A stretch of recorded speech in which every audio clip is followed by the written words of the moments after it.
Ya, bismillahirrahmanirrahim. Assalamualaikum warahmatullahi wabarakatuh. Waalaikumsalam. Waalaikumsalam. Alhamdulillahirabbil alamin.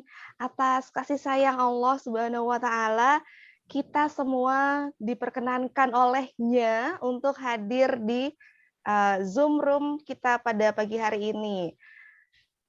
Hari ini adalah salah satu dari kegiatan kelas singkat iTop Self Empowerment, dan insya Allah nanti ke depannya juga akan ada tema-tema yang menarik dan aplikatif untuk diterapkan di kehidupan sehari-hari Bapak dan Ibu. Yuk kita buka acara pada pagi hari ini dengan membaca suratul Fatihah bersama-sama. Dimulai. Alhamdulillah. Iyyaka na'budu wa iyyaka nasta'in.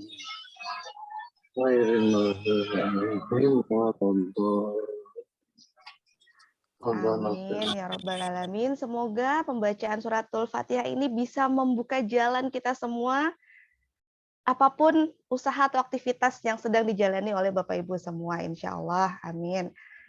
Ya, pada pagi hari ini Akademi Indonesian Tapping for Outstanding Performance (iTop) di tahun 2022 memulai kelas singkatnya ini dengan tema yang cukup menarik dan kekinian ya, kami rasa ya, yaitu tentang psikomeridian sebagai strategi untuk menyiapkan SDM atau sumber daya manusia yang bahagia dan produktif dalam Industrial Revolution 4.0.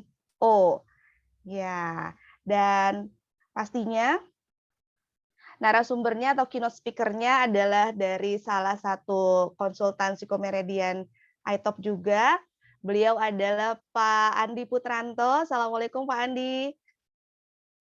Waalaikumsalam Bu Arum. Masya Allah, dengan batiknya fresh banget ya. Habis ini bisa langsung cus kondangan nih kayaknya. Sehat Pak Andi? Ya, sehat, alhamdulillah sehat. Masya Allah, iya. Yang secara singkat perkenalan dengan Pak Andi. Pak Andi beliau adalah Certified Consultant Psikomeridian, lalu kemudian HRD Manager juga dan shareholding di Halawa Seasoning. Untuk lebih lengkapnya nanti Pak Andi diperkenankan untuk memperkenalkan diri Pak Andi ya di sesi presentasi Pak Andi. Siap. Iya, Pak Andi, tentunya materi hari ini nih sangat erat sekali kaitannya dengan aktivitas yang dilakukan oleh Pak Andi Putranto ya. Iya, Bu. Dan dengan segala macam dinamika perkembangannya itu pastinya butuh strategi-strategi tertentu agar bisa tepat ketika menangani sumber daya manusia terutama di kantor ya. Iya, Bu. Iya, baik Pak Andi, tanpa berpanjang kata pembukaan dari saya, dipersilakan pada Pak Andi Putranto untuk menyampaikan materinya. Silakan Pak Andi. Terima kasih Bu Arum. Assalamualaikum warahmatullahi wabarakatuh. Waalaikumsalam warahmatullahi wabarakatuh. Saya begitu melihat nama Pak Hairudin, ingat utang di Pak Hairudin. Mohon maaf belum bisa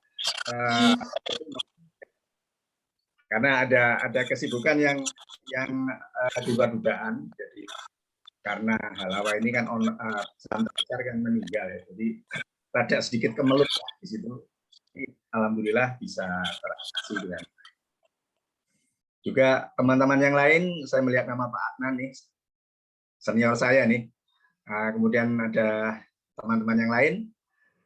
Selamat pagi semuanya, dan kembali kita bersama sharing sesuatu keilmuan yang sedang memang saya kembangkan. Alhamdulillah hari ini ada 50 peserta, wah luar biasa deh.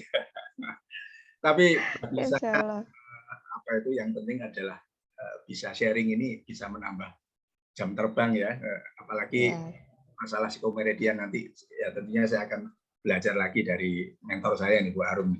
Masya Allah. Baik Bapak dan Ibu sekalian, supaya seru ya. Nanti kalau saya menyapa dengan apa kabar, Bapak dan Ibu mengepalkan tangan Oke, ke atas 1, 2, 3 ya. oke, siap. Yes, yes, yes. Oke, kita mulai. Apa kabar Bapak dan Ibu sekalian? Yes, yes, yes. Yes. Yes. Kita ulang lagi. Oke, boleh Bapak Ibu unmute dulu. Ya, tunggu. Ya, oke. Apa Silakan kabar? Pak. Oke, apa kabar? Yes. Yes. Apa kabar? Luar Yes. biasa. Yes, Oh. yes, yes. Oke, luar biasanya. Jadi Oke, nanti kalau lagi. misalnya di tengah sesi lihat supaya nggak lesu, begitu saya menyapa apa kabar langsung luar biasa. Yes, yes, yes. Oke, yes. Mari kita mulai. Jadi saya itu memposisikan diri saya sebagai inspirator. Saya memang senang berbagi. Banyak sekali teman-teman bahkan di sekantor itu minta bimbingan. Cuman setelah mereka jago itu mereka keluar. Sekarang sudah ada yang jadi GM. Itu biasa. Memang anaknya pintar sih ya. Dan juga beberapa teman yang lain itu sering menanyakan masalah SDM. Dan saya memang senang berbagi, dan kalau ilmu itu nggak dibagi juga nggak berkembang. Ya juga dengan apa yang saya dapat dari Bu Arum itu memang perlu jam terbang yang panjang ya untuk bisa mempraktekkan seperti itu. Mengingatkan, nama saya Andi Putranto, S1 dari ITS Teknik Kimia, kemudian S2 dari MBA ITB. Saya kira mengapa seperti itu, orang teknik masuk SDM mungkin sudah pernah saya ceritakan di dulu pertemuan yang dulu. Saya sebagai konsultan psikomeridian, kemudian juga sebagai HRD spesialis di perusahaan yang tempat kerja saya. Kemudian saya juga mempunyai saham di seasoning bisnis brand Halawa. Itu adalah mainan saya sambil praktek, itu yang pernah saya dapatkan. Nah, ini adalah reminding ya, ini adalah bumbu merek Halawa yang kami kembangkan, dan alhamdulillah kemarin Februari itu kami RUPS, alhamdulillah ada dividen yang bisa dibagi, meskipun tidak spektakuler, tapi ada beberapa hal, yaitu diutamakan untuk mengangsur lahan yang sedang kita beli ya, angsurannya masih kurang 1 M. Mohon doanya supaya ini berkembang, karena ini memang untuk kemaslahatan umat ya, untuk membiayai beberapa pesantren di Mojokerto maupun Madura. Jadi mohon yang hadir di sini penyedapnya diganti dengan Halawa semua. Oke. Informasi aja Pak, kemana menghubunginya? Ya, Bapak dan Ibu bisa akses ke Shopee ya, itu banyak sekali yang jual di situ, di marketplace. Dan kalau misalnya Bapak dan Ibu ingin jadi agen, bisa menghubungi saya langsung, nanti saya aturnya lah. Seperti itu. Baik Bapak dan Ibu, ini beberapa varian yang ada di kami. Dan mohon nanti ada sedikit gangguan misalnya ya, karena ruangan Zoom saya ini dekat dengan jalan. Ya. Saya tinggal di kompleks. Kadang-kadang ada yang lewat remote gitu. Ada yang lewat tahu bulat. Mohon maaf. Jadi kadang-kadang seperti itu. Tapi ini tadi remote-nya udah lewat. Baik, kita mulai. Terima kasih Bu Arum dari ITOP, Academy Indonesia Tapping for Outstanding Performance. Saat pagi ini, materi yang akan kami bawakan adalah psikomeridian sebagai strategi untuk menyiapkan SDM bahagia dan produktif dalam Industrial Revolution 4.0. Luar biasa memang belakangan ini permasalahan mental itu menjadi sangat banyak saya dengar ya. Apalagi di Kanada itu ada Kementerian Kesehatan Mental. Lalu hari ini saya dibantu 2 orang anak saya, Bintang Mulia Pratama dan Pelangi Nerissa. Pelangi Nerissa itu baru masuk ilmu komunikasi. Semester 1 itu dia sudah diberikan permasalahan mengenai kesehatan mental. Berita-berita maksudnya. Dan yang terakhir itu tadi malam saya dengar itu ada seorang content manager sebuah di luar negeri ya. Itu dia mendeklarasikan bahwa dia sudah kehilangan familinya, lost his family ya, karena mental. Jadi dia ingin pulang kantor itu bisa bersama keluarganya, tapi tidak bisa. Bahkan dia cuci piring itu dia membuka komputer, lalu dia melihat di sana itu kontennya sekarang berapa yang lihat.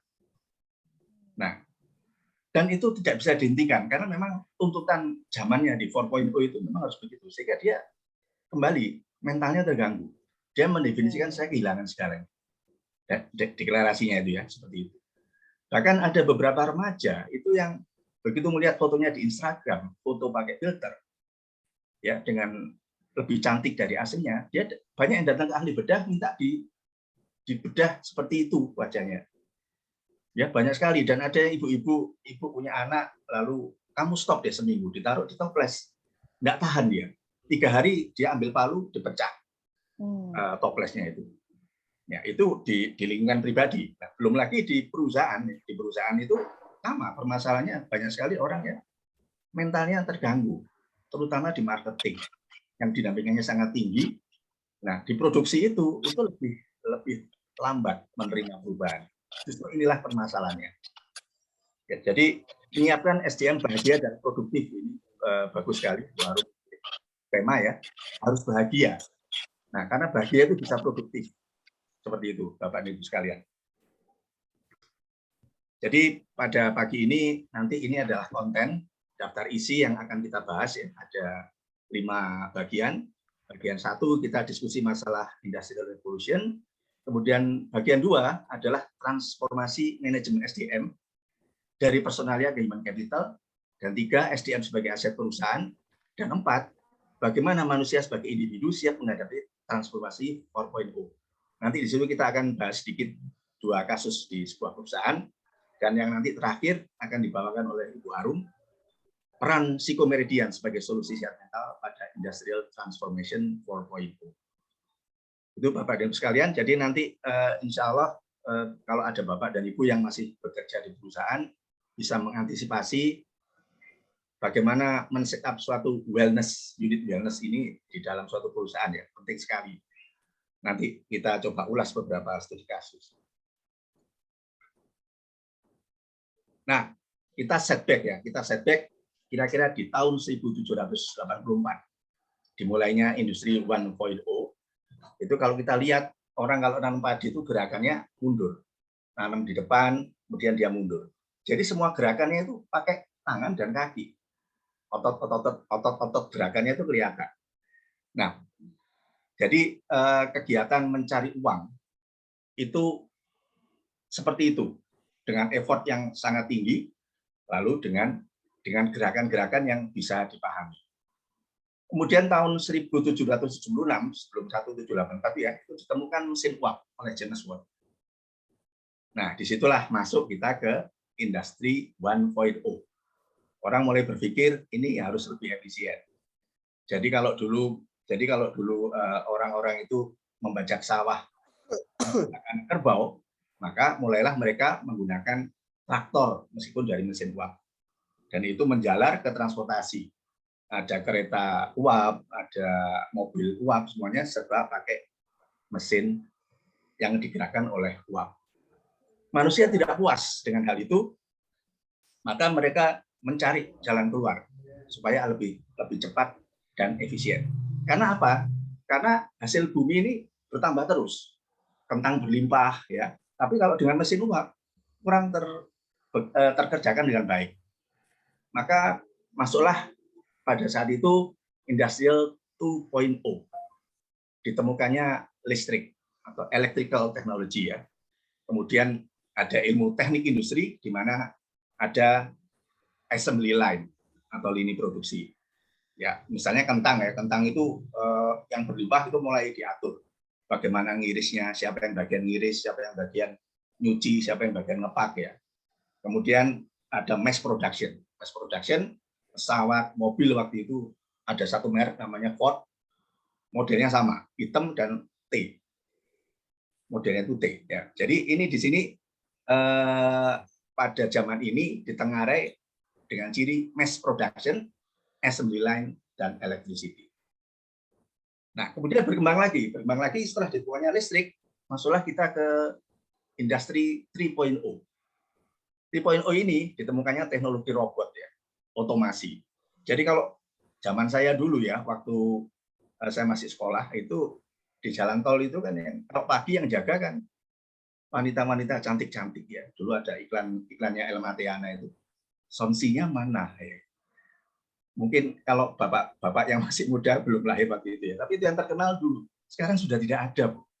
Bapak dan Ibu sekarang sudah tidak ada, penjaga-penjaga tol itu sudah tidak ada. Mungkin di beberapa bagian ya. Sekarang diganti oleh mesin yang otomasi itu. Jadi kalau kita pakai mobil masuk tol sudah tinggal nempel smart card. Ya. Jadi masa-masa ini itu ditengarai dengan komputer dan otomasi. Pada saat saya masih bekerja di lab medis ya, itu pada saat pertama kali saya datang ke sebuah pabrik baterai di kawasan rumput industri, itu karyawannya masih 300. Tapi beberapa mungkin 2 tahun lagi ya, itu saya datang ke sana itu karyawannya sudah tinggal 40. Saya tanya, loh, kok jadi sedikit Pak yang ikut medical check up? Ya Pak, sudah diganti dengan mesin. Ya, itu seperti itu pergeseran seperti itu ya, dari 1.0, 2.0, 3.0. Nah, kemudian setelah itu ditemukannya teknologi internet, teknologi komputer dengan kecepatan yang lebih tinggi, maka masuklah kita ke 4.0. Ya, disinilah kita sekarang berada ya, di 4.0. Alhamdulillah, saya merasakan semua ya, pada saat saya sekolah dulu inginnya sih lulus kerja di Pertamina, masuk ke perumahan, pensiun. Nah, itu mindsetnya teman-teman kita di 3.0 seperti itu. Industrial, waktu itu industrial. Kata kuncinya industrial. Nah, sekarang di industri 4.0, ya, alhamdulillah saya masih diberi usia untuk masuk ke era ini ya. Nah, ini banyak tatanan yang berubah. Banyak tatanan yang berubah yang ditengarai dengan adanya informasi atau teknologi informasi dan komunikasi yang tadinya di situ. Di Bandung tahun 1991 saya bersama paman saya sempat membuat sekolah tinggi teknologi informasi. Laris sekali. Ya, karena trennya ke sana. Kebutuhan tenaga kerja itu diarahkan ke sana. Komunikasi dan teknologi informasi. Jadi semua platform bisnis itu sudah berubah ke alat kecil yang kita sebut dengan HP, Android, seperti itu. Nah, kemudian bukan berarti terus yang 1.0 itu hilang, enggak. Tetap aja orang menanam padi itu tetap seperti itu, cuman sudah pakai mekanik. Tapi platform bisnisnya itu juga sudah berubah menggunakan digital marketing. Sama bumbu masak saya itu ya masih tergolong masih di era 3.0 juga enggak ya, kita enggak ada robot, tapi kita masih 2.0. Mekanismenya ya masih pakai mesin mixing yang harganya murah-murah ya, tapi kita jualannya platformnya sudah digital. Seperti yang Bapak lihat tadi, itu adalah hasil dari teman-teman yang dengan kemampuan grafisnya dia mendesain seperti itu, dan konten itu diambil oleh para agen-agen untuk jualan. Kira-kira seperti itu aplikasinya. Jadi tetap saja yang punya industri catering ya masak ya tetap masak, tapi platform jualannya juga akan berbeda dengan tahun 1900-an. Bapak dan Ibu sekalian. Nah, jadi resuminya itu industrial 1.0, 2.0, 3.0 dan 4.0. Ini adalah seperti ini. Kesimpulan dari materi tadi ya. Dan jangan lupa baru kita ini mengalami 4.0, pintu 5.0 itu sudah terbuka. Ya, saya pun belajar dari anak saya, apa itu 5.0? Semua dunia itu digitalisasi, Pak. Maksudnya, kalau Papa misalnya mau belajar silat, Papa pakai virtual reality aja. Jadi tidak usah datang ke tempat latihan silat atau padepokan silat. Nah, semuanya nanti bisa diakses ke sana. Nah, jadi ini perjalanan yang begitu cepat. Ini yang membuat gangguan mental bagi yang tidak siap. Kalau kita amati dari 1.0 ke 3.0 bahkan 4.0 itu sudah terjadi langkah-langkah dehumanisasi. Dikurangi, peran manusianya itu sudah dikurangi. Nah, inilah yang adik-adik kita, anak-anak kita, bahkan kita sendiri yang mau eksis itu harus siap dengan hal-hal seperti itu, dengan perubahan yang sangat cepat. Jadi saat ini kita berada di 4.0 ya. Nah, kalau dulu itu gerakan ekonomi, gerakan ekonomi itu menggunakan tangan, menanam padi, kemudian taksi, kalau yang punya taksi ya, itu dulu biasa seperti itu. Tapi sekarang dengan jari bisa melakukan transaksi atau modus bisnis. Duduk-duduk di rumah, tiba-tiba pencet-pencet tombol, makanan datang. Duduk di rumah, pencet-pencet tombol untuk melakukan pemasaran melalui Instagram, tahu-tahu sudah masuk transferan. Dia tinggal instruksikan bagian pengiriman untuk mengirim. Ya, jadi gerakan fisiknya itu lebih kecil. Dan di situ ada beberapa bagian yang hilang. Pemotongan yang dehumanisasi tadi ya, itu banyak yang hilang. Dulu ada banyak merek taksi, sekarang cuma beberapa. Ya, yang saya lihat di Surabaya itu yang masih beredar itu ya Bluebird ya. Silver atau apa itu sudah nggak ada semua. Yang putih itu saya lupa namanya ya. Zebra itu sudah nggak ada. Seperti itu. Nah, kemudian kalau Bapak dan kuliah di gambar itu Gojek, ya ada Gojek sekarang mereka sudah memakai sistem. Kalau dulu masih sendiri-sendiri. Shopee, food online dan sebagainya.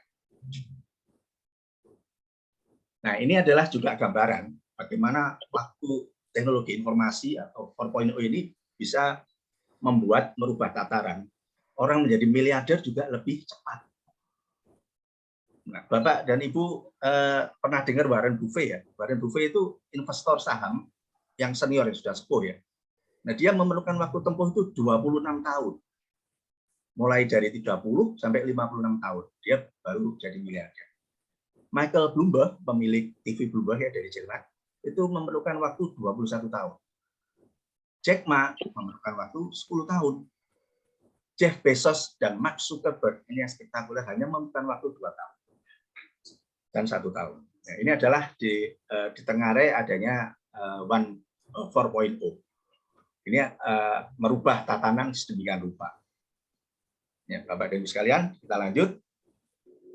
Nah, ini exponential shock pada dunia bisnis, terutama bidang marketing ya. Itu terjadi pengeluaran yang luar biasa pada iklan digital. Kalau dulu pernah kita lihat ada iklan-iklan di TV ya. Iklan-iklan di TV macam-macam. Kemudian di bioskop juga banyak iklan. Lalu ada di perusahaan di sebuah kota di Banyumas itu ada jasa pembuatan poster-poster bioskop itu pada gulung tikar karena semuanya sudah pakai sarana digital. Sasarannya adalah ini. Kalau dulu sasarannya di TV ya, kemudian di koran, sekarang itu apalagi nanti ya beberapa tahun ke depan sudah sasarannya ke alat kecil ini. Ini sudah bisa digunakan untuk macam-macam. Dalam tanda kutip saya tanya anak saya ya, AI itu apa sih? Artificial Intelligence. Saya bilang, ini sudah AI, Pak. Nanti lebih canggih lagi. Mesin-mesin itu bisa mengambil keputusan.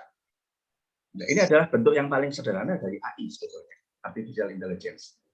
Jadi ini di gambar ini terlihat ledakan-ledakan yang dulu di atomik ya, misalnya ekonomi atomik, iklan khususnya di dunia marketing, sekarang pindah ke dunia digital.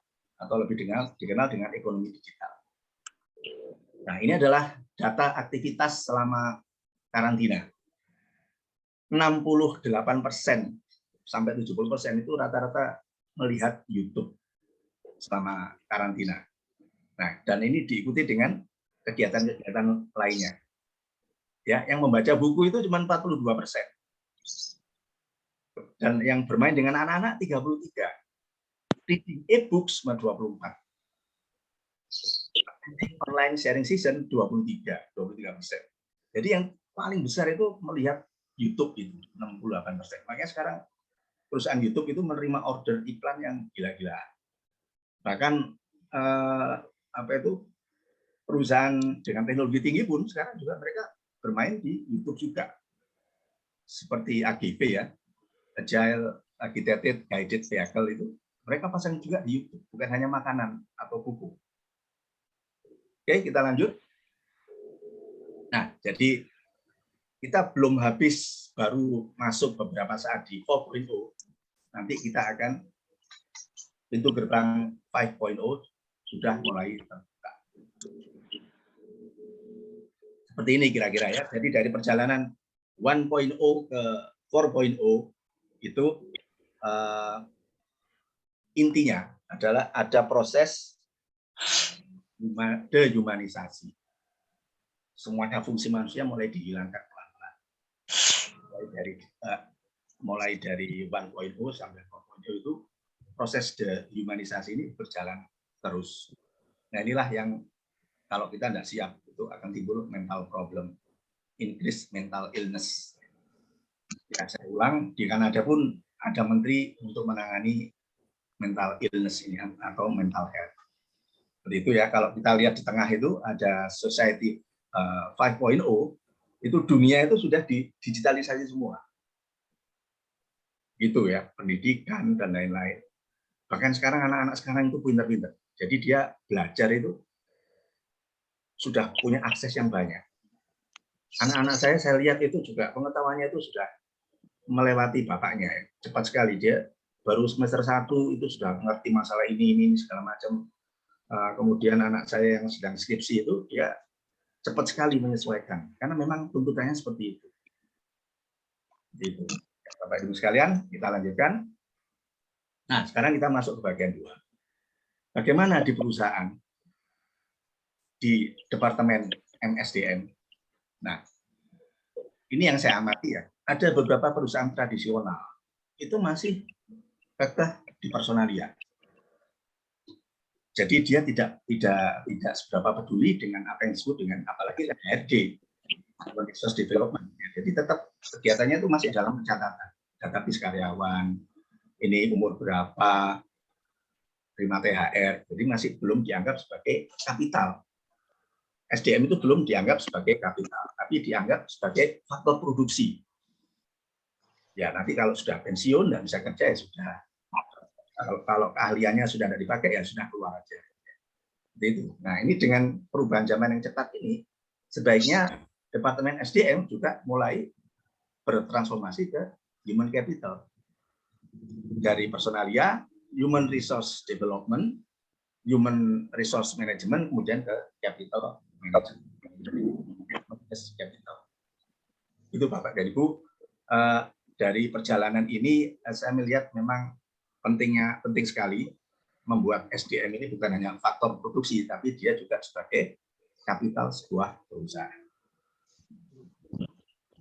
Nah, kalau kita bicara masalah human capital problem ini adalah seperti ini, ya, mulai dari physical problem ya, mungkin dia punya cacat bawaan sehingga tidak bisa melakukan suatu gerakan tertentu. Lalu ada financial aspek, ada masalah keuangan keluarga, sampai ke mental aspek problem. Saya pernah bicara di human capital departemennya sebuah bank plat merah ya di Surabaya. Apa aja Bu kegiatan dari human capital ini? Kita teliti sampai dalam Pak. Sumber daya manusia kita. Ada teman yang tiba-tiba itu dia tuh kayak mendadak. Perempuan ya, masuk kerja dia pakai mobil yang bagus, yang kira-kira teman sejajarannya itu belum mampu beli. Lalu pakai perhiasan emas. Nah ini langsung sama Human Capital Department langsung diteliti apa kegiatannya dia. Jangan-jangan dia korupsi. Sudah sampai ke situ. Kegiatan mereka itu sudah meneliti sampai ke yang kalau menurut saya memang agak privat ya, tapi itu adalah safety kata mereka.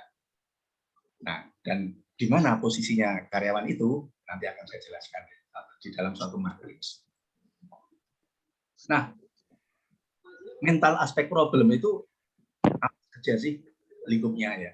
Ini yang sering terjadi, yang diambil dari sebuah textbook ya, dari survei itu, mental aspek problem itu tidak mampu memotivasi diri sendiri, tidak menyukai pekerjaan, emosi tidak stabil, malas, bodoh, tidak jujur, tidak bertanggung jawab, tidak tabah, berpikir negatif, dan punya kebiasaan.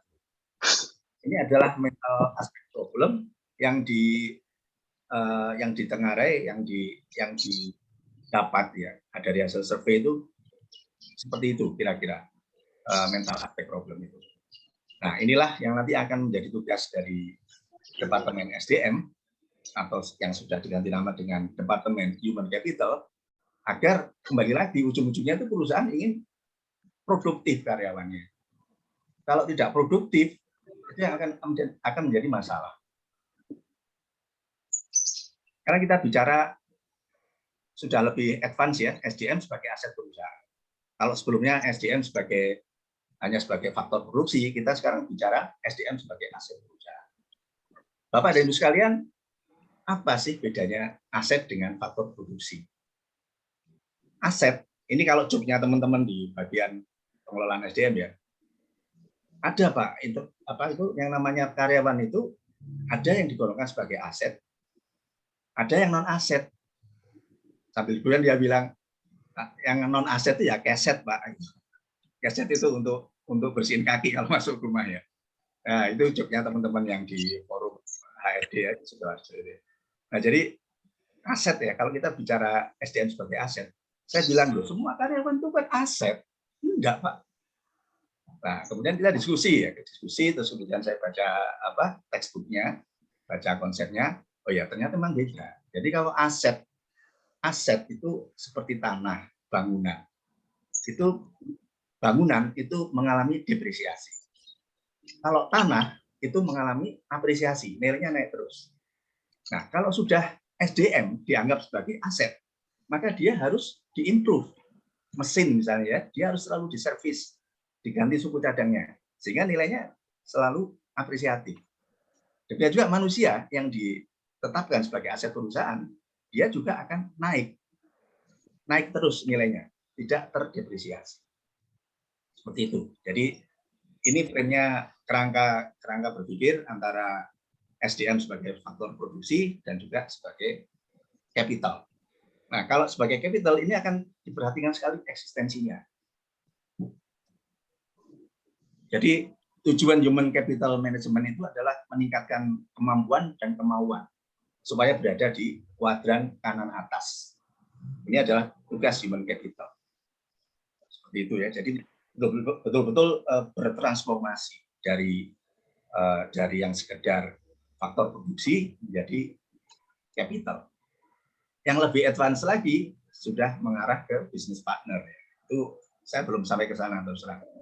Tapi sekarang saya sedang mendalami sebagai human capital ini. Ini kebetulan juga yang saya sedang tangani dalam pekerjaan saya. Gitu. Nah, salah satu aplikasinya ini adalah Odioner Matrix ya. Bagaimana kita menggolongkan karyawan-karyawan ini menjadi capital dalam sebuah perusahaan. Jadi karyawan dalam sebuah perusahaan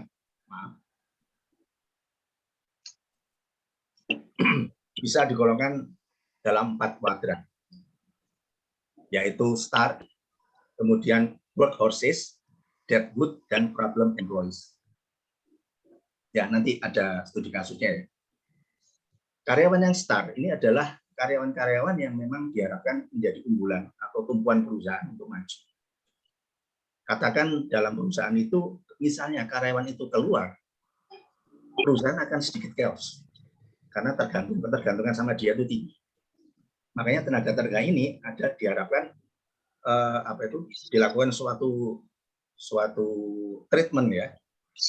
Di awal ada job enlargement, ada job enrichment, kemudian diberi pelatihan-pelatihan supaya nilainya apresiatif terus.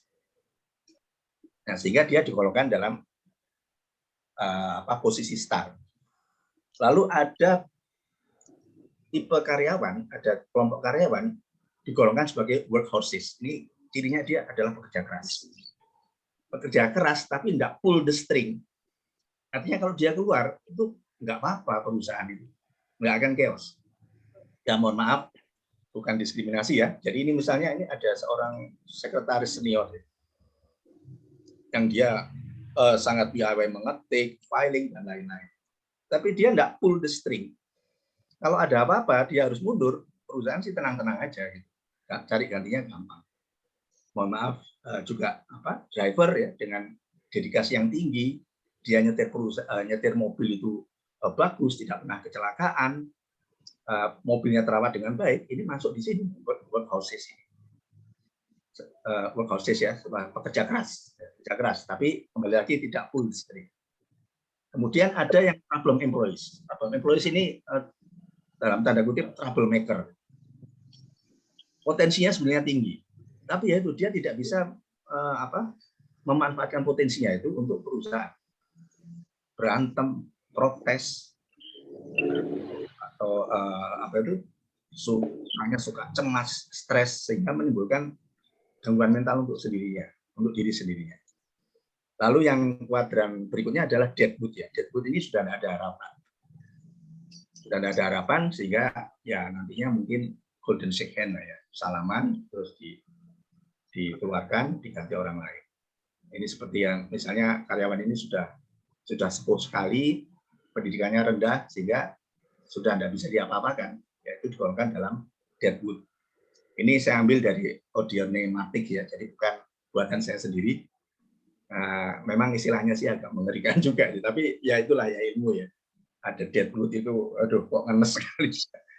Pohon kalau kering mati itu kok ya gimana gitu, ada workhorses segala macam. Tapi mungkin ada juga pengarang buku yang menggunakan istilah yang lain. Tapi yang sama itu adalah startnya. Startnya itu sama ya, rata-rata setiap penulis buku menggolongkan yang sama. Nah, Bapak dan Ibu sekalian, untuk mempermudah ilustrasi bagaimana sih aplikasi dari human capital ini, dari matriks ini, saya mau izin untuk pindah ke papan sebelah.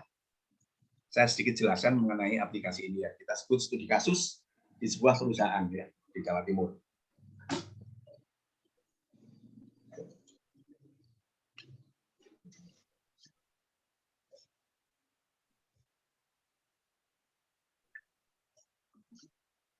Mohon waktu sebentar, Bapak dan Ibu sekalian. Nah, Bapak dan Ibu sekalian, pada saat saya masih bekerja di sebuah laboratorium medis, kami menangani medical check-up di sebuah industri di Gresik. Nah, setelah jadi medical check-up-nya itu medical check-up berbasis K3. Sehingga di situ ada ulasan-ulasan sedikit mengenai tidak hanya medikalnya, tapi kejiwaannya.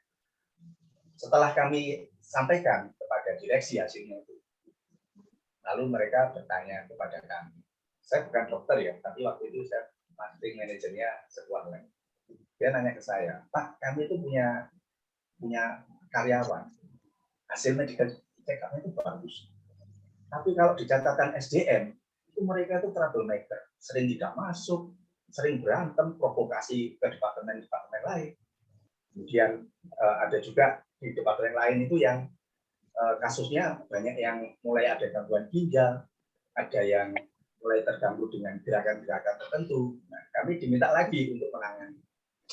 Jadi kami tangani dengan ilmu teknik industri itu yang bagian itu yang sering sakit, ada gangguan ginjal, ada mata segala macam.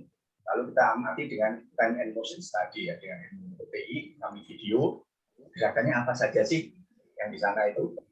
Ya, seperti misalnya dia mengangkat apa itu tabung LPG. Sudah ada disediakan trolinya, tapi diangkat pakai tangan. Akhirnya di departemen itu banyak yang kena hernia. Ya, tapi kita tidak bicara di sana ya, kita bicara langsung pada kelompok karyawan yang kesehatannya bagus, tapi catatannya nggak bagus di SDM. Langsung dari matriks ini, mereka kami golongkan pada problem employee. Jadi kami analisis sebentar, kami ajak wawancara. Kalau dalam dunia kedokteran itu anamnese ya, kita tanya kita ini ya, langsung kami simpulkan mereka ada di sini. Ini kerja kelompok ya, bukan saya sendiri. Ada dokter kejiwaannya juga. Jadi mereka langsung kami bawa ke sini. Langsung kami golongkan problem employees. Jadi langsung kami kelompokkan di sini. Nah, dari sini ini ada beberapa nama. Ada beberapa nama dengan pertimbangan pendidikan. Kemudian jabatannya apa? Usia. Ya, kemudian medical record-nya. Kami olah sedemikian sehingga kami lihat kira-kira usianya yang kira-kira masih produktif, dan kemudian jabatannya juga kami analisa. Nah, ini kayaknya dibutuhkan di bagian yang penting. Maka kami rekomendasikan orang itu akan dibawa ke sini. Nah, tapi kalau misalnya dia dari sisi jabatan tidak seberapa penting atau not pull the string itu, maka kami upayakan, saran ya, nanti pelakunya tetap dari perusahaan. Kami sarankan untuk bawa ke sini. Ya. Tapi kalau usianya sudah sepuh sekali dan pendidikannya sepuh sekali itu sudah mepet ya. Saya sudah 60, tapi rasanya sih belum sepuh ya. Tapi kalau misalnya orang itu katakan usianya sudah usia pensiun, kemudian sudah tidak ada harapan, setelah lagi pensiun, ya, kita golongkan ke ini tadi, deadwood. Saya nggak pegang nulis deadwood ya, saya singkat aja di deadwood evaluasi. Nah, kalau di sini tinggal programnya apa perusahaan? Perusahaan memberikan program misalnya pelatihan untuk pasca atau pengabdi. Nanti setelah itu ujungnya adalah golden shift dan harapan ya, dikasih modal apa-apa. Jadi supaya apa, harapannya adalah karyawan ini tetap punya kontribusi yang bagus di perusahaan. Nah, jadi bagian SDM dia akan terkonsentrasi bagaimana memanage orang-orang yang dari sini. Maka dilihat dulu job spec-nya seperti apa. Kan? Misalnya ini ya, misalnya ini orang ini akan dikembangkan menjadi supervisor. Maka kondisi existing-nya seperti apa? Mungkin dia belum ngerti manajemen, dia belum ngerti ini. Nah, di sini sebagai supervisor, apa sih yang diperlukan? Maka di sini ada head. Nah, tugas Departemen Human Capital adalah gap-nya itu disembunyikan. Gap-nya disembunyikan supaya orang ini ya dari spek ini yang itu yang orang-orang ini selama ada di sini ya, itu dia juga mengalami kesehatan mental. Jadi kami bekerja sama dengan SPKJ, mereka mengisi suatu kuesioner ya, banyak sekali, kalau salah 125 ya. Itu yang disebut dengan Minnesota Inventory ya, saya tak lupa namanya. Tapi nanti dari dokter kesehatan jiwa itu menunjukkan ini mentalnya nggak berubah. Jadi kita golong-golongkan. Jadi kalau mentalnya diganggu, kita terapi dulu, baru kemudian kita geser-geser ke pilihan ke sana. Ya, seperti itu. Ada juga karyawan yang dia kena stroke, tapi dia dulu prestasinya bagus ya, boleh masuk kerja ya, sekedar hadir, bantu sana bantu sini gitu ya. Nah itu dia sendiri juga stres sebenarnya di bagian K3 itu. Dia stres karena ya sudah nggak bisa ngapa-ngapain ya, hanya kebaikan perusahaan. Jadi begitu Bapak dan Ibu sekalian. Jadi peran mental health departemen atau unit mental health dalam satu departemen K3 itu sangat penting sekali. Dan dulu waktu itu saya juga bekerjasama dengan dokter SPKJ di Rumah Sakit Ibnu Sina Gresik ya. Itu yang menangani ini, kami coba tampil, saya lihat dia mengisi suatu isian yang depannya itu Minnesota, tapi cuma saya lupa kelanjutannya itu apa namanya. Oke, kemudian studi kasus kedua, ini kalau ini kasusnya sudah ada ya, kasusnya sudah ada. Nah, sekarang kasus kedua. Maaf, Sayang kasus yang kedua, ini perusahaan sedang bertransformasi. Perusahaan sedang bertransformasi. Yang tadinya hanya personalia. Begitu saya diberi mengamati, itu tadinya dia hanya personalia fungsinya. Sebuah pabrik di Ubud ya. Pabrik itu kalau nggak salah itu pabrik ini. Tali rafia. Saya lihat itu masih tradisional sekali. Nah, begitu masuk era transformasi ini, ada order-order yang mulai banyak dan speknya juga berbeda dengan tali rafia biasa.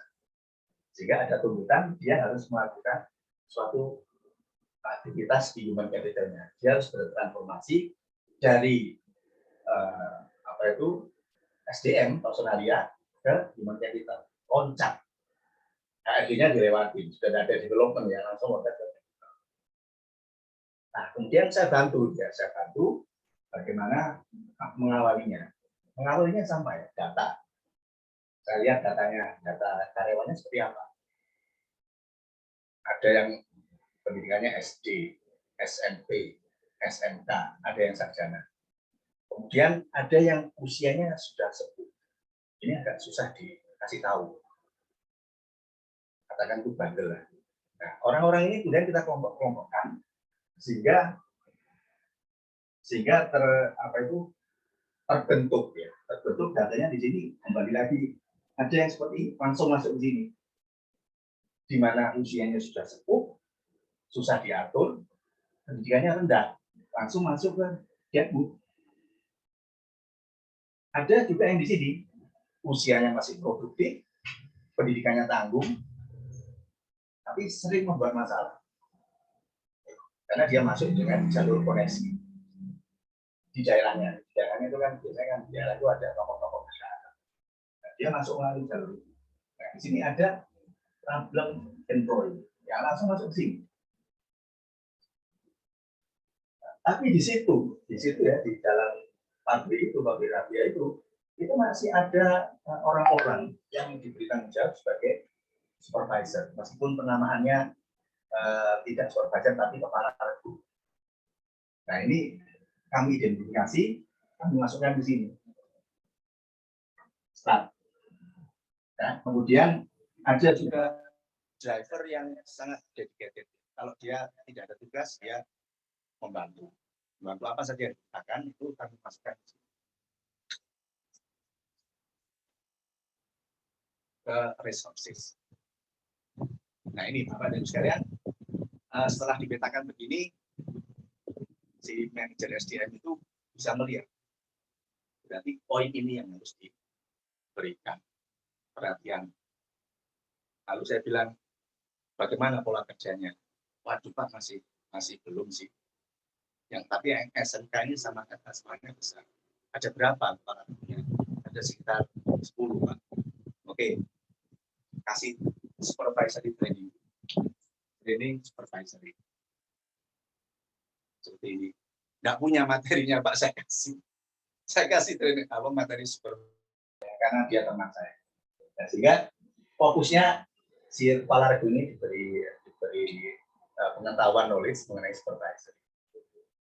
Bagaimana dia menjadi leader, bagaimana menulis memo, bagaimana memberikan instruksi, bagaimana rantai komando organisasi. Kadang-kadang kalau ada permasalahan, dia potret dikirim Pak Owner itu. Silakan. Ya. Manajer SDM-nya bisa dimarahin. Nah, seperti itulah ya. Ini makanya dalam perubahan zaman transformasi ini bagian yang paling bisa adaptable cepat itu adalah departemen marketing atau sales dan sales.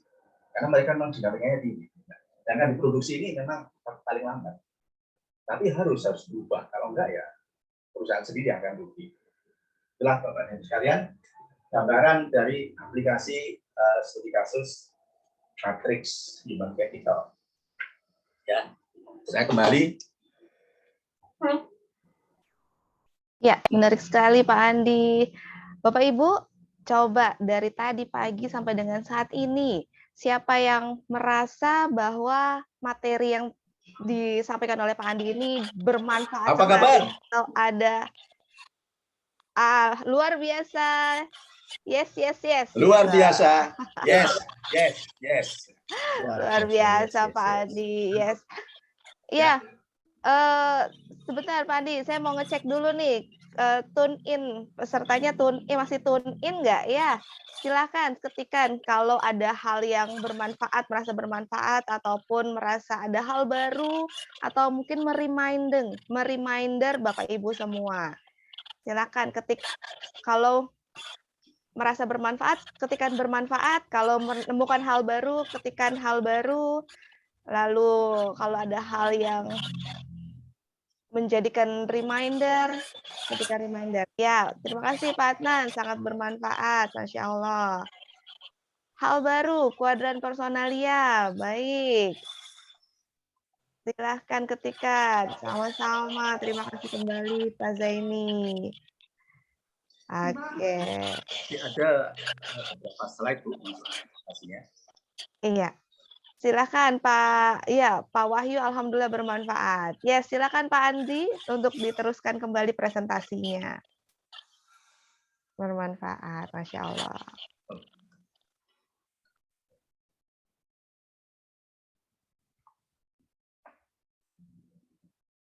Pak Andi ke mute. Oke. Baik. Alhamdulillah kalau ilmu ini bermanfaat. Jadi saya sendiri mengamati perkembangan human capital ini sudah cukup lama sebetulnya, waktu saya mendirikan sekolah teknologi informasi di Bandung ya, sama Paman itu. Nah sekarang bagaimana manusia sebagai individu menghadapi transformasi 4.0. Jadi kita bicara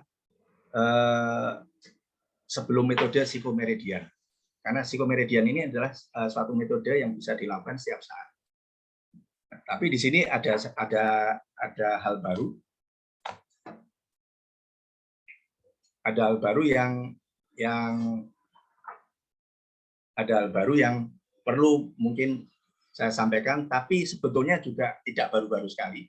Saya yakin Bapak dan Ibu sekalian pernah membaca Law of Attraction, kemudian soft skill, human skills, segala macam ya. Tapi kita coba di dalam era 4.0 ini, sebaiknya Bapak dan Ibu juga memperkenalkan human teknologi ini kepada saudara-saudara, kemudian kepada anak-anak kita ya, supaya mereka itu tidak kena sakit mental itu tadi. Jadi kadang-kadang kalau saya perhatikan ya, mental illness itu melupakan jati dirinya sendiri sebagai manusia. Padahal yang membuat alat-alat seperti itu adalah manusia. Untuk itu manusianya sendiri jangan sampai kalah, jangan sampai lupa kepada jati dirinya, sehingga itu terjadilah mental illness itu. Jadi ini saya mengikuti YouTube-nya Bruce Lipton ya. Jadi pakar biologi. Kata anak saya namanya mirip merek teh. Ini orang benar sekali, jangan dibuat guyonan itu. Iya, Lipton Iced Tea. Jadi Bruce Lipton ini dalam videonya di YouTube ya, manusia itu sangat canggih. Dia tuh kita itu sudah didesain memiliki teknologi yang sangat canggih. Manusia itu terdiri dari 50 triliun sel. Setiap sel itu 0,14 volt. Kecil kalau tiap selnya. Tapi kalau 50 triliun kali 0,14 itu ada 700 triliun volt. 700 triliun volt. Ya bisa menyalakan lampu di New York, kata Bruce Lipton ini. Nah, sel-sel manusia ini hanya mendengar one voice command. Dia mendengar satu perintah, yaitu dari pikiran dan persepsi kita. Jadi kalau misalnya ada sesuatu gangguan di persepsi dan pikiran, maka sel ini juga akan terganggu. Metabolismenya juga terganggu. Jadi metabolisme itu sampai tingkat sel, Bapak dan Ibu sekalian. Sehingga kalau ini terjadi, maka akan terjadi juga gangguan di metabolisme sel. Nah, kalau ini dibiarkan, lama-lama juga akan mengganggu metabolisme sel di tiap-tiap bagian tubuh. Nah, ini yang sangat perlu diperhatikan. Dan sel-sel ini sangat mudah diperintah pada saat kita fokus, yaitu melalui hening, meditasi, pengaturan nafas, yang sudah sering dibahas ya di sesinya iTalk itu, yaitu sebenarnya maknanya di situ. Jadi kalau kita pikiran ini sudah mulai kacau, persepsi sudah mulai kacau, maka akan ada sumbatan-sumbatan. Nah, ini bisa diselesaikan dengan psikomeridian. Ya. Dengan beberapa ketukan, kemudian tahan nafas, buang nafas. Ya, juga di sesinya Pak Ari kemarin ada juga dia mengatakan ada gangguan di pembuluh darah, ini bisa diselesaikan dengan NLP. Nah, itulah saudara Bapak dan Ibu sekalian. Dalam hal ini kita tidak bicara bagaimana human teknologi itu ya, itu sesinya akan satu hari sendiri lah paling tidak sama prakteknya. Tapi kita mengidentifikasi bahwa manusia itu sudah sangat luar biasa. Didesain sama Allah itu lebih canggih daripada komputer-komputer di 4.0 maupun 5.0. Itu di dalam manusia ini sudah sangat canggih sekali. Jadi sebelum kita menghadapi kondisi eksternal, ini di dalam ini harus beres dulu. Ya, di dalam ini harus beres dulu. Siapa jati diri kita sebenarnya itu. Sehingga yang ada dalam tanda kutip ya, kalau manusia itu ada jati diri, ada ego. Nah, selama ini egonya itu yang mengalahkan jati diri. Misalnya yang nempel di egonya. Nah, itu yang kalau kita kembali ke basic daripada human technology ini kita harus sadar bahwa itu tidak perlu terjadi sakit mental itu. Kalau terjadi pun ada caranya untuk menetralisir atau menterapi. Ya, jadi Bapak dan Ibu sekalian, kalau monggo kalau mau nanti mau lihat sendiri apa yang dibilang Bruce Lipton itu, dia bilang kalau Anda mengetahui struktur di dalam tubuh manusia, pengetahuan Anda akan lebih hebat dari dokter dan Anda sudah tidak perlu ke dokter sebetulnya. Seperti itu. Ya itu kembali ke persepsi. Oh saya sakit panas, paracetamol itu sudah nempel di sini bahwa persepsi kita seperti itu. Ya itu akan terjadi. Jadi selnya tergantung sama paracetamol. Oke. Nah kita lanjut dulu di human skill ya. Human skill ini sekarang saya sedang senang dengerin Simon Sinek ini.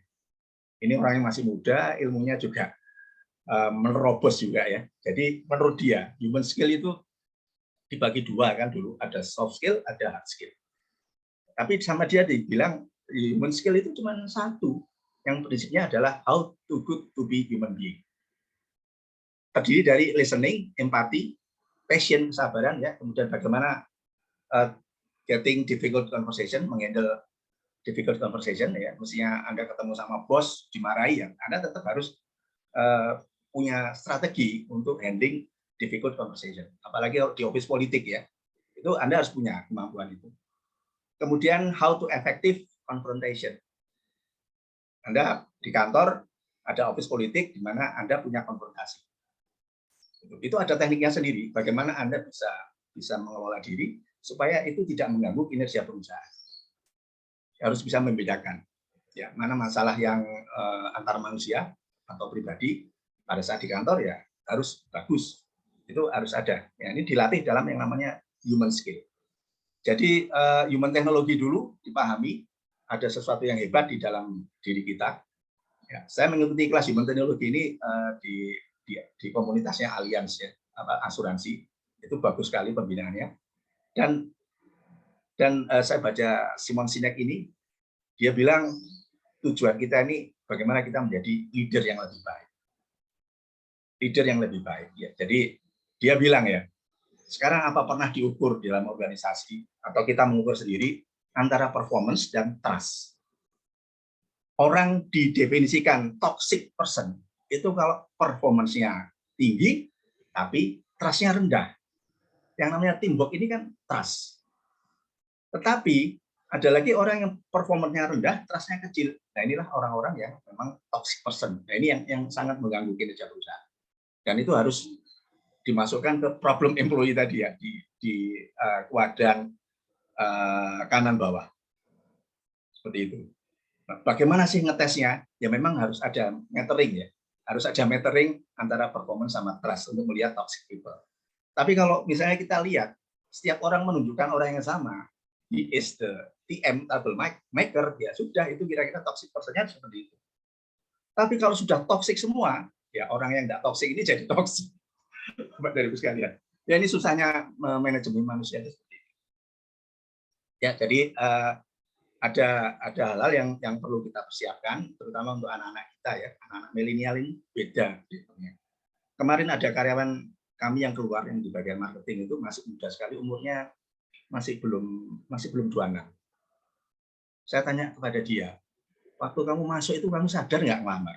Sadar Pak. Kenapa kok kamu sekarang nggak kerasan? Karena visi perusahaan sudah tidak sama dengan visi saya. Cilaka ya. Zaman saya nggak ada yang berani kayak gitu. Visi perusahaan sudah tidak sama dengan visi saya. Loh kok bisa? Iya Pak, saya melihat nanti kalau saya berumah tangga, saya nggak bisa Pak bekerja seperti ini. Nah, di mana perusahaan itu menekankan harus mengikuti visi perusahaan, bekerja untuk perusahaan. Nah, kalau anak-anak sekarang milenial ya, saya baca bukunya Mardigu. Kalau Anda karyawannya ini adalah anak-anak milenial, Anda harus menyampaikan visi, di mana visinya ini adalah visi dia juga. Jadi ada visi perusahaan, tapi bagaimana untuk dia? Ini harus menjelaskan. Perlu mentoring. Nah, ini karyawan yang keluar ini hanya 1,6 1 tahun 6 bulan dia sudah keluar. Dia melihat, Bapak ini kalau saya berkeluarga nggak bisa ini. Coba kan? Di zaman saya nggak ada yang berani seperti itu karyawan itu. Memang zamannya sudah berubah sekarang. Ya, ini saya belajar dari Simon Sinek. Ini insya Allah ini yang salah satu cara untuk bagaimana kita menghadapi perubahan yang sangat cepat di zaman ini. Ini Bapak dan Ibu coba pahami dan resapi respon. Apa sih itu respon? Apa sih itu respon ya? Jadi ini sangat penting karena sebetulnya disinilah respon yang salah inilah yang membuat gangguan mental. Nah, Bapak Ibu sekalian ya, saya pindah lagi.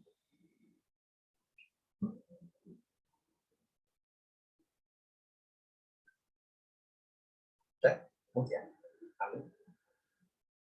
apa kabar Bapak dan Ibu semua? Apa kabar Bapak dan Ibu semuanya? Luar biasa. Yes. Oke, nah kita bicara mengenai respon. Ya, respon.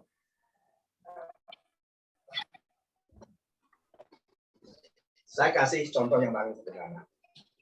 Pada saat istri Anda marah, respon Anda bagaimana? Mungkin Pak Hairudin. Oke, silakan Bapak Ibu jawab. Respon kalau pasangan Bapak Ibu marah, responnya apa? Pak Hairudin mungkin bisa sharing?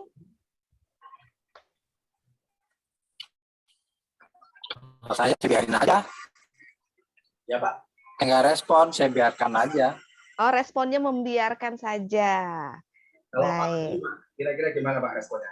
Istri Anda. Ya.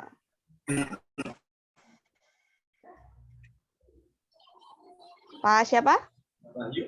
Pak Wahyu. Ya, Pak Wahyu sudah menikah atau belum ya? Kita tanyakan dulu mungkin ya, Pak. Sudah Bu. Sudah, alhamdulillah. Kalau istri Pak Wahyu marah, Pak Wahyu responnya apa ya? Saya dengarkan dulu Bu, simak baik-baik. Oke, dengarkan, simak baik-baik. Baik, terima kasih. Pernah saya tanya teman saya, Bapak-bapak, kalau kamu dimarahin istri gimana? Ya, kalau marah terus ya cari lagi Pak, dia bilang gitu. Itu responnya macam-macam. Ada yang jadi dia itu sayang sama saya berperhatikan. Jadi saya senang kalau istri saya marah. Kalau istri saya nggak marah, saya buat marah dia supaya dia ada perhatian ke saya. Nah itu adalah berbagai macam respon, Bapak dan Ibu sekalian. Nah di perusahaan juga seperti itu. Ada yang bilang waktu saya mulai masuk ke SDM itu ada yang bilang, ngapain sih Pak kenceng-kenceng, Bapak ini sudah sepuh kok, kerja gini-gini aja lah, juga gaji juga gini-gini aja. Nah, itu adalah respon. Nah, inilah yang menentukan kekuatan mental manusia sampai di mana mental kita. Ada yang bilang ke saya, kamu tuh sudah umur 60, Mbok, ya sampai-sampai ada di rumah, nimang cucu atau bertanam. Nah, itu adalah respon pada saat dia melihat saya kok masih aktif.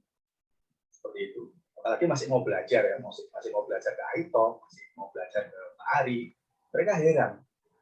Kamu tuh tidak bosan toh sekolah mulai SD sampai perguruan tinggi S1, S2, kok masih senang belajar. Ya, itu adalah respon. Ya. Nah, kalau respon saya baper, ya saya marah sama orang. Begitu saya marah, proses di human teknologi juga akan terganggu. Kalau di human teknologi terganggu, maka kembali bisa sakit mental saya. Saya tidak mau ketemu sama teman saya atau satu alumni, ya itu sudah gangguan mental. Nah, Bapak Ibu sekalian, kita bahas respon ya. Ini yang ada di materi, itu saya ambil dari materi Service Excellence. Kebetulan saya juga pernah mengajar Service Excellence di beberapa rumah sakit di Jawa Timur. Jadi respon yang paling dasar itu adalah basic. Ya, basic. Misalnya saya sapa tadi. Apa kabar? Saya ada yang apa? Luar biasa. Yes, yes, yes. Kalian luar biasa. Yes, yes, yes. Itu adalah basic. Ya, basic itu adalah dia merespon. Begitu ada yang punya level yang lebih tinggi, yang kita sebut dengan expected.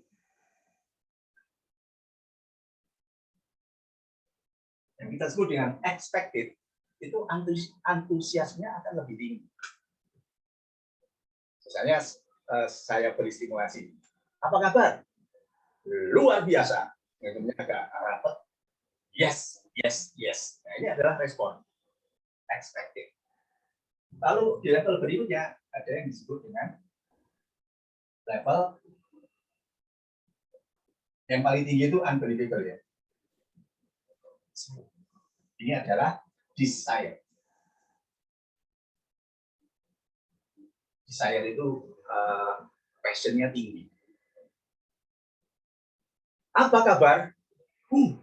Yes, yes, yes. Itu orang sudah pada level desire. Nah, kalau dia unbelievable, maka dia akan membuat sesuatu yang unbelievable. Ya, dia akan mungkin sambil loncat. Wow, yes, yes, gitu kan. Atau tiba-tiba dia bawa bunga, waktu isinya marah, dia unbelievable. Yes, terima kasih, Yayang. Terima kasih, Bebek, sambil bawa bunga. Nah, ini adalah bentuk-bentuk sesuatu yang respon yang unbelievable. Ini Bapak bisa terapkan di semua aspek. Kalau Bapak penjual, maka penjual itu harus ramah, kemudian harus jujur, kemudian apalagi ya, nah itu sudah expected, ya memang begitu. Ya, jadi belum sesuatu yang istimewa. Nah, hidup Anda itu bagaimana Anda merespon? Pada saat saya diberitahu teman-teman, ini zamanmu, ini bukan zamanmu, ini zaman anak-anakmu. Tapi justru saya belajar, respon saya adalah desire. Wow, teknologi informasi. Wow, VR apa itu? Saya ajak anak-anak saya. Ini yang nyiapin anak-anak saya semua. Saya kalau belajar detail sudah nggak mampu. Tapi gimana caranya saya membentuk tim? Membentuk tim yang paling gampang itu anak-anak. Anak-anak sendiri yang memang anak ini milenial. Ajak mereka punya motivasi. Saya beri stimulus. Ini zamanmu, nak. Kamu harus berani tampil. Rencana insya Allah kami mau bikin studio kecil-kecilan ya. Ini nyicil beli apa ini namanya ring light, tripod, kemudian kamera, yaitu anak-anak sudah pokoknya apa besok duduk sama berdiri gimana caranya. Nah, ini adalah antusias saya terhadap kehidupan.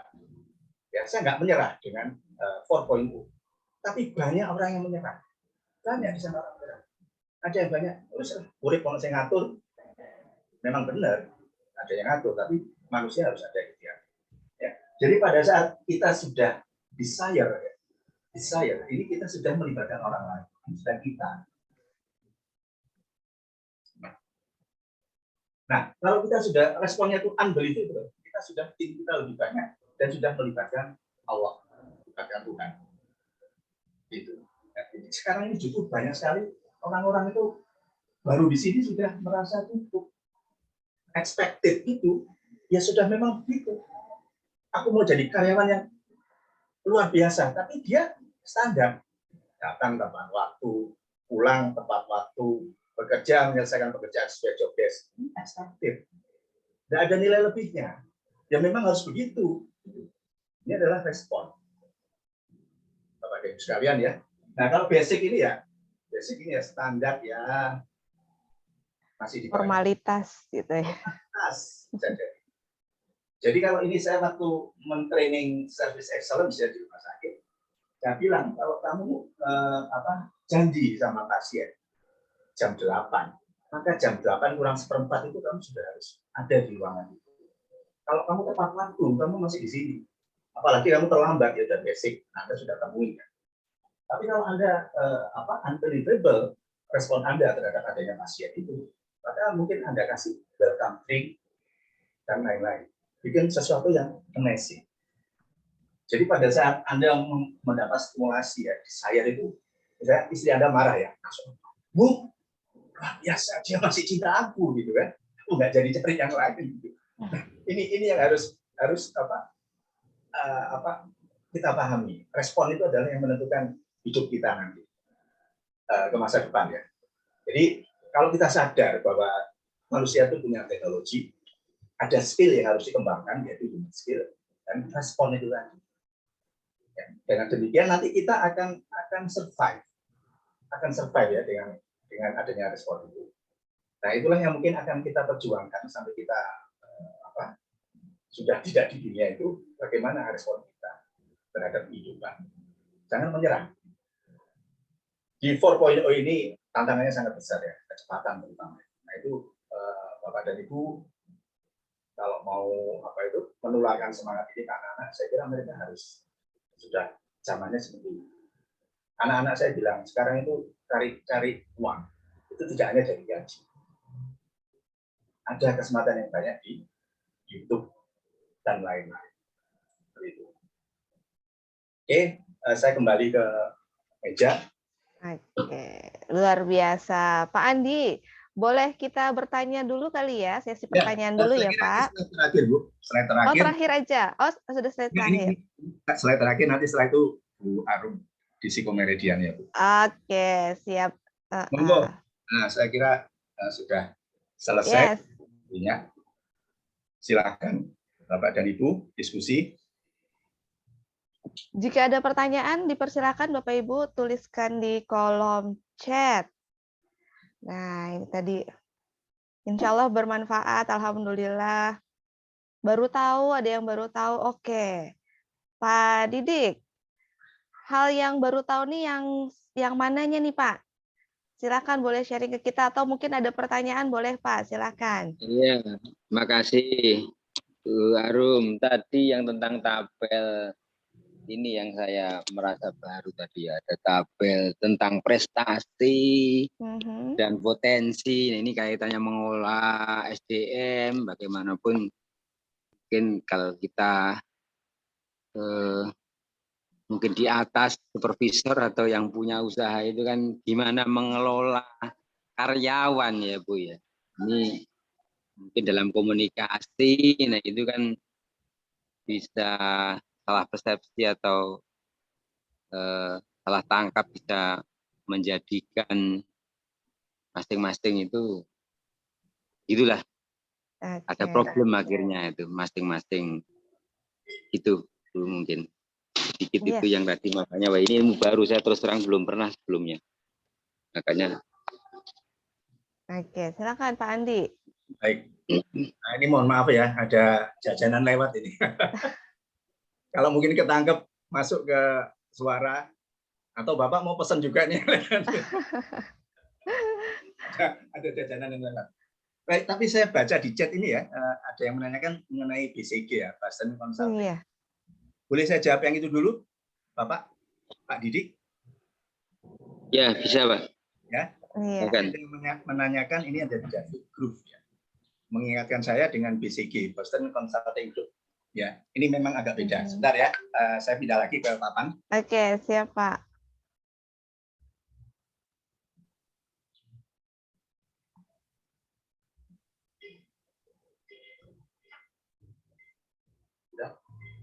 Ya, jadi Boston Consulting Group ini adalah aplikasi untuk suatu perusahaan yang produknya banyak. Jadi mereka kelompokkan dengan Master BCG. Ini adalah kajian di level strategik, Bapak dan Ibu sekalian. Sama di tempat saya sekarang itu produknya banyak, mungkin lebih dari 10. Nah ini memang gerakannya harus di sini. Boston Consulting Group. Boston Consulting Group itu sama. Di sini ada produknya STAR. STAR ini indikasinya apa? Adalah yang di sini adalah rupiah, yang di sini adalah waktu. Ya. Ini kaitannya nanti dengan yang disebut dengan PLC, ya, Product Life Cycle. Tapi kita coba lihat di sini. Produk ya, menjelang akhir tahun biasanya dievaluasi. Produk dengan penilaian omset yang tinggi itu masuk golongan start. Ya. Kemudian produk yang paling tidak bagus itu masuk ke sini, itu besar. Ya. Nah, kemudian ada kuadrat ini dan ini adalah produk dengan sales yang lebih rendah. Terus terang saya agak lupa ya yang di sini, tapi ini di sini, ini namanya dok. Ya, nah di sini saya agak lupa terus terang aja di materi saat itu ya. Sudah dibantu Mas. Di internet. Nah, yang salesnya tinggi itu digolongkan di sini. Kalau salesnya rendah sekali itu dog, underdog ya. Nah ini pilihannya mau di apa ini? Ada yang cow ya Pak ya, sapi ya kalau nggak salah. Itu kalau nggak salah di sini ya Bu ya. Kalau di sini ini dog, jadi dog itu pilihannya itu disuntik mati atau mau dibuka ke sini.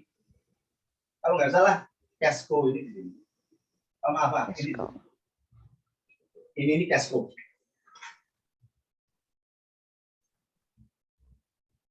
Ya, ini ada di sini kuadran kanan bawah.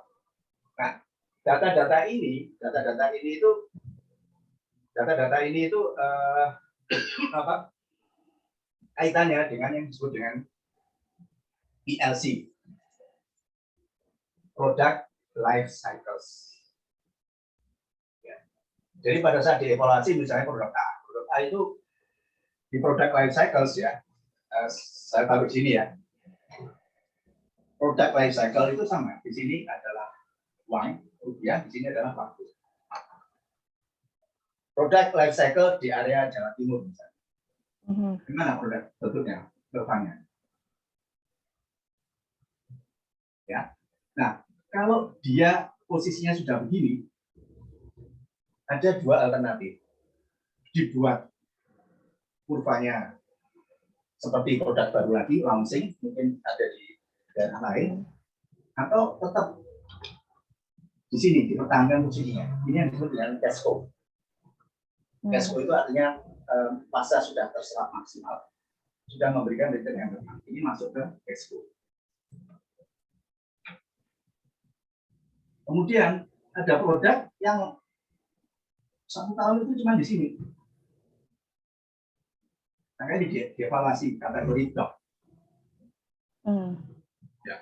Nah, kemudian ada juga yang naik, mestinya naik, tapi ada kecenderungan melambat. Ini masuk ke wisma. Tapi kalau ini growth-nya tinggi, naik gini terus ya, tidak cenderung menurun, maka masuk ke start. Nah, ini biasanya dipaparkan oleh tim departemen marketing sehingga bisa dari situ nanti akan dibuat yang namanya program marketing atau marketing plan dan sales plan. Berdasarkan data dari PLC ini, product life cycle. Pada saat saya masih di GM marketing itu, teman-teman dari yang hanya lulusan D3 itu sudah mulai menganalisa di daerah-daerah. Jawa Tengah itu PLC-nya kayak apa? Lalu tanya ke saya, ini gimana Pak? Kok turun terus? Nah, berarti di marketing plan diarahkan ke sana untuk dinaikkan lagi ya. Jadi misalnya ini produk cenderung turun maka di increase lagi. Nah ini ada di marketing plan. Marketing plan dibuat supaya grafiknya naik terus. Seperti itu. Atau wah di sini kayaknya udah jenuh, maka dia masuk expo. Dipertahankan, kita cari di daerah lain, grafiknya mulai dari sini. Product life cycle itu kan introduction, kemudian growth, stable, decline. Ya, kalau misalnya ini posisi produk itu sudah turun, nah ini bagaimana supaya ini naik lagi, supaya dia tetap bertahan. Nah ini produk elektronik itu life cycle-nya cepat sekali. Ada perusahaan yang produknya banyak, ini mesti pengkajiannya harus seperti ini. Jadi tidak asal, wah, ayo bikin ini, sales plan. harus dikaji dulu. Dia posisinya di mana life cycle-nya. Kalau dia sedang dalam posisi posisinya itu bertahan, dilihat serapan pasarnya, data sales-nya itu jualan. Jadi dalam sel begini. Setelah itu baru membuat sales plan atau marketing plan, branding dan lain-lain. Jadi bukan ada ide kemudian baru buat, enggak, tapi harus ada runutannya seperti ini. Boston Consulting Group. Ya, senang sekali saya diingatkan ya. Iya. Masya Allah. Terima kasih Pak Andi. Kemudian yang pertanyaan tadi Pak Didi ya. Ya, Pak Didi. Human capital ya Pak Didi. Jadi kalau kita punya UKM ya, mumpung karyawannya katakan 5 ya.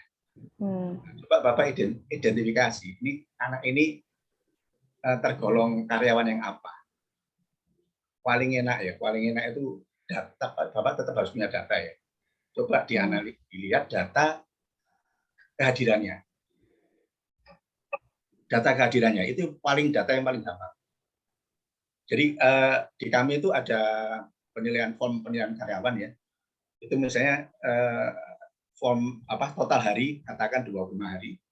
Ya. Tapi dia hadir cuma 17 hari. Maka akan kelihatan dia hadir itu cuma berapa persen.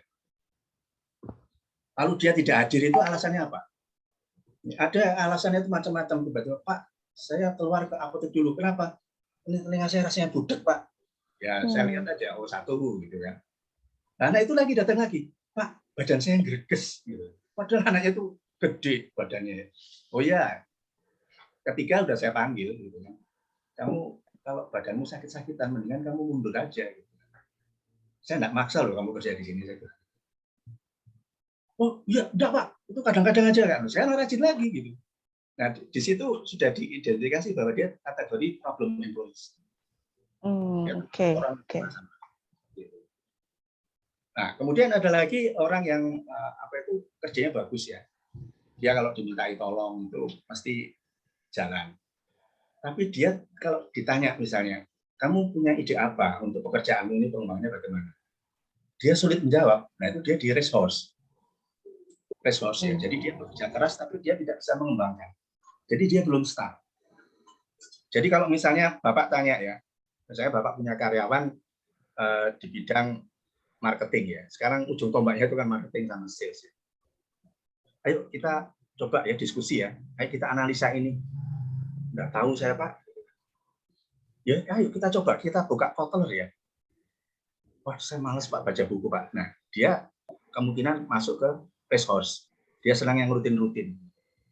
Tapi kalau Bapak ada karyawan, kamu punya ide apa untuk toko kita supaya berkembang?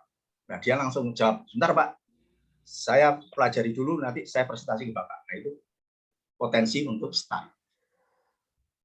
Ya, tinggal Bapak masukkan aja ke matriks itu. Meskipun cuma 5, enggak apa-apa Pak. Oh, yang start cuma 1. Saya tambahi 1 sama diri saya sendiri, saya harus start. Jadi problem employee itu, nah, Bapak usahakan dia dilihat potensinya seperti apa. Kalau usianya katakan masih 25. Tapi seperti itu, Bapak harus minimal pindahkan ke resource. Kalau masih bisa ya, misalnya dia jabatannya hanya tukang ketik biasa, administrasi ya dia kalau ke resource.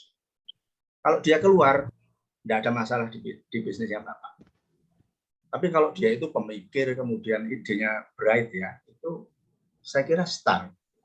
Sehingga Bapak harus istilahnya itu harus di-maintain. Dilihat anak ini nggak ngerti marketing, tapi antusiasmenya tinggi, responnya tadi ya. Bapak, bagaimana idemu ini? Dia responnya kira-kira. Kalau responnya misalnya, aduh Pak, senang saya. Nah itu sudah ke desire. Dia ingin suatu jadi orang yang expert. Nah itu Bapak harus treat dia. Beda dengan yang ya. Berarti harus cek responnya juga ya Pak ya? Responnya itu penting Bu. Iya. Ada pertanyaan dari Pak Ahmad Zaini, ini mau ditanyakan langsung Pak Zaini atau tadi sudah sedikit menjawab pertanyaan Pak Zaini? Iya, silakan. Sudah sedikit terjawab. Tapi mungkin kalau ada tambahan untuk yang itu bisa lagi ini kan juga. Iya, jadi bagaimana mengidentifikasikan employee yang resource seperti apa, rising star, Adakah checklist-nya dan assessment-nya? Seperti itu ya Pak Zaini pertanyaannya ya. Iya, betul, Pak. Kalau mengenai itu banyak sekali pendekatan yang bisa kita gunakan untuk menilai itu, tapi database kita harus lengkap. Database kita, jadi ada penilaian karyawan. Ada penilaian karyawan itu biasanya ada attitude, skill, dan knowledge. 3 komponen itu Bapak dan Ibu untuk menilai karyawan. Skill itu keahliannya apa? Knowledge pengetahuan tentang pekerjaannya, dan attitude itu adalah sikap dia terhadap pekerjaan. Bagaimana sikap dia terhadap pekerjaan? Nah ini ada semua Bapak form untuk itu. Tapi itu kalau dibahas sekarang juga nggak akan cukup waktunya. Tapi Bapak bisa create itu di 3 komponen Pak. Dalam perusahaan itu yang dinilai ada skill, attitude, and knowledge. Saya membuat KPI ya. KPI itu Key Performance Indicator itu juga dengan 3 komponen ini. Skill, attitude, dan knowledge. Pijakannya ada. Jadi kalau kita ada karyawan yang attitude-nya nggak jelek, kita langsung masukkan ke form penilaian karyawan itu. Seperti itu. Ya, jadi assessment-nya adalah berdasarkan data yang dilakukan itu. Di tempat saya itu karyawan yang masih baru masuk itu 3 bulan kita probation ya, itu kita assess, terutama di absensi dan pekerjaannya, bagaimana dia beradaptasi dengan teman dan seterusnya, bagaimana berkomunikasi, etika itu bukan attitude ya, attitude itu adalah pekerjaannya. Bagaimana dia waktu Bapak beri stimulus, responnya bagaimana. Mudah-mudahan menjawab Bapak Zaini. Oke, baik. Ada pertanyaan lagi Bapak Ibu? Bapak semua ini sepertinya yang tersisa. Ada. Saya mau tanya lagi. Oh iya, Pak. silakan Pak Zaini. Pak Zaini, monggo Pak. Pak Zaini di mana ya domisilinya ya? Mohon maaf. Saya sekarang di Depok, kemarin di di Surabaya. Oh, insya Allah. Silakan Pak Zaini. Bisakah dengan psikomeridian meningkatkan attitude-nya dari dia itu dari resource menjadi star gitu? Pada prinsipnya bisa Pak. Bisa ya. Dari apa? Dari resource ya. Dari resource menjadi star. Jadi star ya. Nah itu kita mesti bicara kembali ke data ya. Jadi misalnya yang resource itu misalnya dia itu administrasi yang senior ya. Administrasi yang senior itu kecenderungannya ada di resource. Nah kemudian istilahnya di anamnese kita lihat sih responnya, nah, dia bisa tidak dikembangkan. Kalau dia ternyata berubah, antusiasmenya tinggi, kita gali lagi, dia punya mental block nggak? Di tempat saya itu ada yang ada di suatu perusahaan itu resistensinya ada yang tinggi, tapi dia pengen maju, tapi dia tidak yakin sama dirinya sendiri. Nah itu dengan psikomeridian bisa. Berarti ada mental block yang membelenggu dia untuk maju. Nah itulah yang psikomeridian itu. Berarti tantangannya di human teknologinya gitu. Ya, kita dirunut aja Pak. Bagaimana di human teknologinya, bagaimana keyakinan dia, kemudian human skill-nya, komunikasi, responnya bagaimana, begitu kita beri stimulus, kamu mau maju enggak, seperti itu ya, atau dengan teknik-teknik yang lain, memancing, nah, begitu dia kelihatannya seperti ini, bisa. Tapi kalau di resource itu misalnya driver ya, nah ini memang agak berat, kalau sudah, itu istilahnya, bahan bakunya, raw materialnya itu sudah susah ya, dikembangkan memang agak berat Pak, untuk dirubah ke star. Tapi paling tidak, di resource itu dipertahankan perannya. Jangan sampai dia jadi dia dulu. Bapak maintain di situ. Nah ini memang faktor bahan baku ini sangat menentukan. Bahan baku itu bisa sangat menentukan untuk tidak kuatkan. Seperti itu. Gimana Pak Zaini? Ya, alhamdulillah Pak. Ya nanti sesuai dengan ada yang di flyer itu komunikasi dengan narasumber sebulan itu monggo di chat aja melalui forum. Yes, nanti kita boleh via Japri Pak Zaini. Ya, terima kasih. Iya. Pak Hairudin ada yang ingin ditanyakan? izin Pak Andi, Siap. kalau di militer itu tuh ada 3 kriteria ya dalam menilai seseorang, khususnya di pendidikan. Ya. Pendidikan itu ada yang pertama itu kepribadian, ya. Kepribadian, yang kedua itu jasmaninya, jasnya dia artinya kebugaran ya, kebugaran. Nah, yang ketiga itu menyangkut baru akademi. Suaranya putus-putus. Kenapa Andi putus-putus ya? Mungkin sinyalnya kali ya. Suaranya putus-putus, Pak. Saya ya. Boleh diketikkan di kolom chat Pak Herudin, boleh silakan. Putus-putus, Pak. Nggak jelas saya dengar. Iya. Ya, Bapak Ibu kalau ada yang ingin disampaikan kembali, boleh di kolom chat atau yang lain langsung. yang dua aja. Aduh, nggak dengar ya, Pak. Suaranya nggak kedengaran. Hilang Pak suaranya. Mungkin sinyal Pak. Sinyal kan. Sinyal ya. Kemungkinan Kalau karena bagaimana, sinyal. Pak? Diketikkan saja Pak Herudin. Iya, sambil menunggu peserta yang lain bertanya, saya akan menjelaskan sedikit Pak Andi ya dan Bapak Ibu ya mengenai psikomeredian. Ya, ini sesinya Bu Arum ya harusnya. Iya. Psikomeredian. Monggo, saya kira dimulai aja Bu, sambil saya membaca chat. Ya, Bapak Ibu, Bismillahirrahmanirrahim. Psikomeredian ini ada di area human technology. Tadi disampaikan oleh Pak Andi mengenai ada human skill, ada human technology. Nah, kalau di psikomeredian, ini kita memang satu bidang keilmuan, kembangan keilmuan dari beberapa keilmuan yang sudah ada, dan kita masuknya ke energi psikologi. Kita sama-sama sepakati bahwa setiap makhluk hidup itu termasuk manusia memiliki energi ya. Makanya kita bisa bergerak. Simpelnya atau sederhananya kita bisa melakukan aktivitas, kita bisa melakukan gerakan-gerakan tertentu, dan kita juga bisa memenuhi kebutuhan-kebutuhan dirinya manusia tersebut karena memiliki energi. Dan manusia itu pastinya berpikir. Jadi ini adalah prosesnya, manusia itu berpikir, lalu kemudian menghasilkan satu rasa atau emosi, dan emosi itu kemudian yang menggerakkan atau menghasilkan satu sikap. Nah, sikap inilah nanti yang mempengaruhi pikiran juga.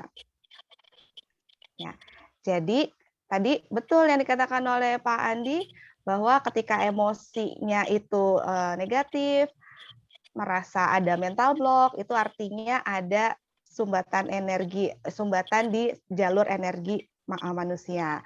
Sehingga attitude-nya atau sikapnya itu juga akan tidak maksimal sebagaimana seharusnya. Nih. Di sini saya menjelaskan terlebih dahulu tadi yang dikatakan oleh Bruce Lipton, ya, atau ini proses adanya manusia itu memancarkan energi. Manusia satu dengan manusia yang lainnya itu bisa saling beresonansi atau mempengaruhi satu sama lain. Ketika dalam satu ruangan ada pegawai yang sedang moody atau sedang dia energinya rendah. Energi rendah itu seperti marah atau tadi itu problem maker tadi ya, problem employees, itu pastinya dia akan mempengaruhi sekelilingnya, rekan kerja yang lainnya. Nah, ini penjelasannya seperti ini. Jadi manusia itu terdiri dari sel, organ-organ tubuh dibelah lagi menjadi sel, lalu kemudian sampai dengan yang terkecil ada inti sel dan atau inti atom ini ya, ada atom lalu inti atom.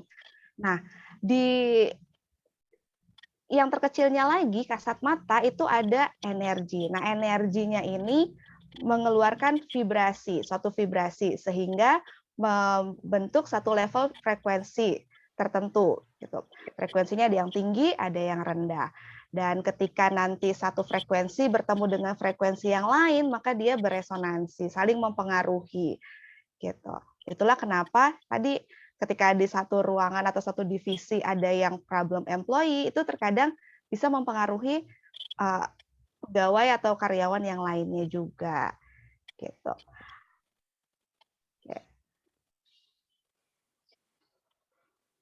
Nah, ini tadi nih pikiran kita itu lalu kemudian mengeluarkan satu vibrasi, lalu kemudian ada yang namanya perilaku kuantum, dan diekspresikan dengan realita atau kegiatan aktivitas yang secara fisik gitu ya. Ini energi, be the energy you want to attract. Jadi kalau mau ingin merasa nyaman dengan kondisi yang ada, lalu kemudian kita ingin menyelaraskan dengan kondisi yang sepertinya tidak bisa dirubah gitu, ya berarti diri kitanya yang respon kitanya yang memberikan respon yang berbeda dari suatu kejadian. Oke, nah di psikomeridian ini yang namanya meridian itu kan simpangan jalur energi manusia. Kalau yang sudah banyak di masyarakat itu meridian kaitannya dengan pengobatan totok, dengan akupunktur, acupressure, dan bekam malah bahkan gitu. Tapi ternyata di area meridian ini juga ada yang area-area tertentu di tubuh manusia itu yang terkoneksi dengan emosi. Nah, ketika kita ingin menyelaraskan energi yang negatif itu menjadi positif atau meningkatkan energi, meningkatkan level frekuensi energi seseorang, itu bisa dengan cara men-tapping atau mengetuk area meridian yang terkoneksi dengan emosi. Ada di psikomeridian ada 6 area, dan areanya itu ada di sekitaran wajah dan kemudian diakhiri dengan pergelangan tangan. Oke.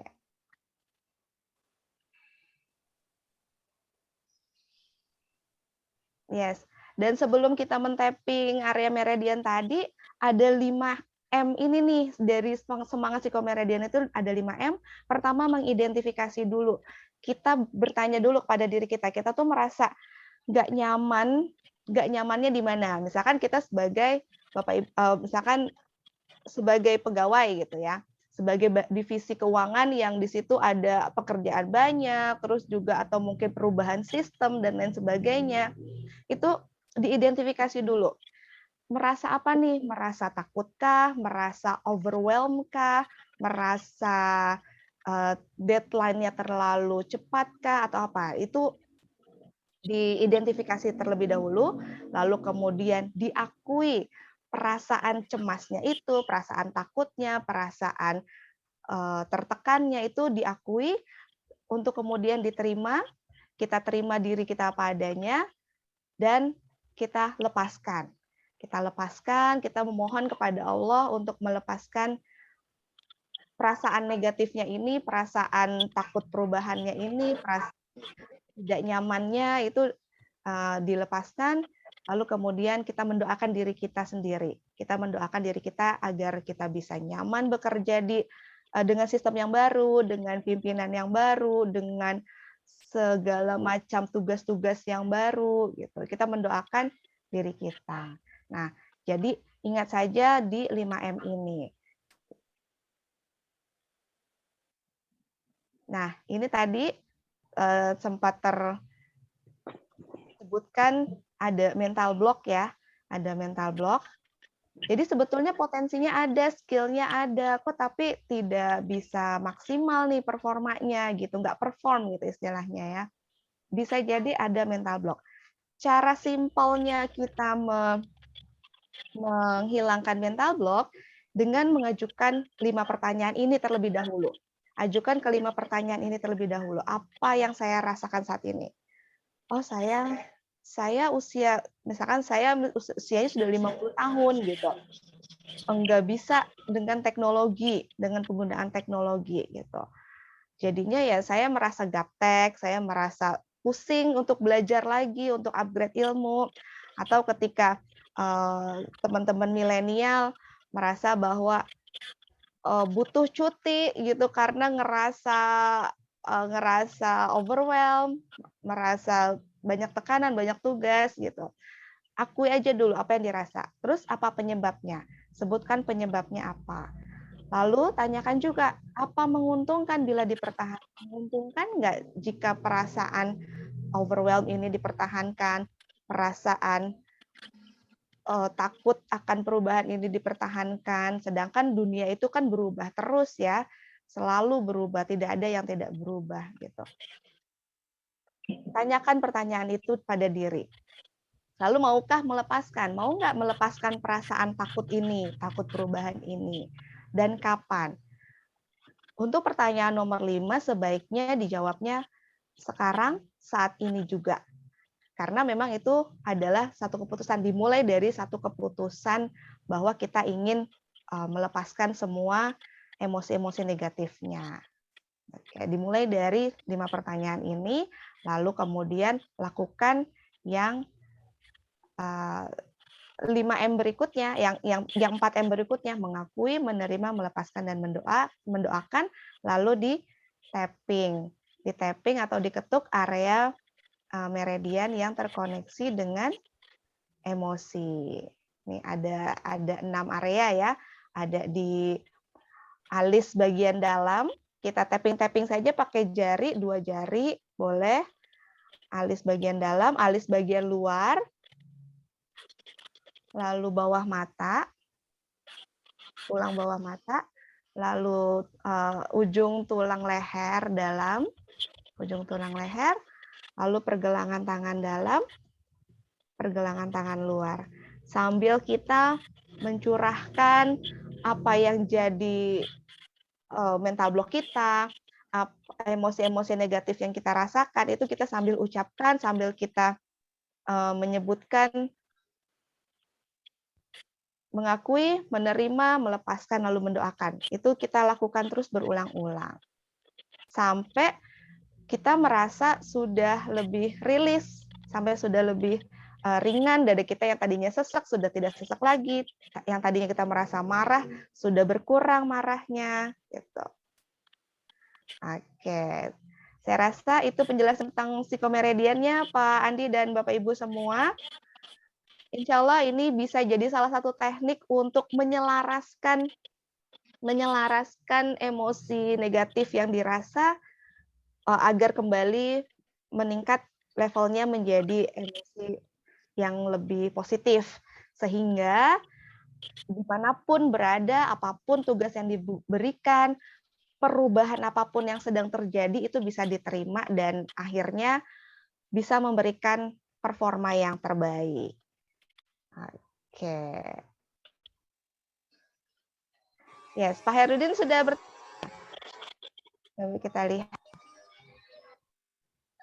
3 kriteria dalam menilai seorang personil: kepribadian, kesempatan, akademi, jasmani ya, kesemaptaan. Oke.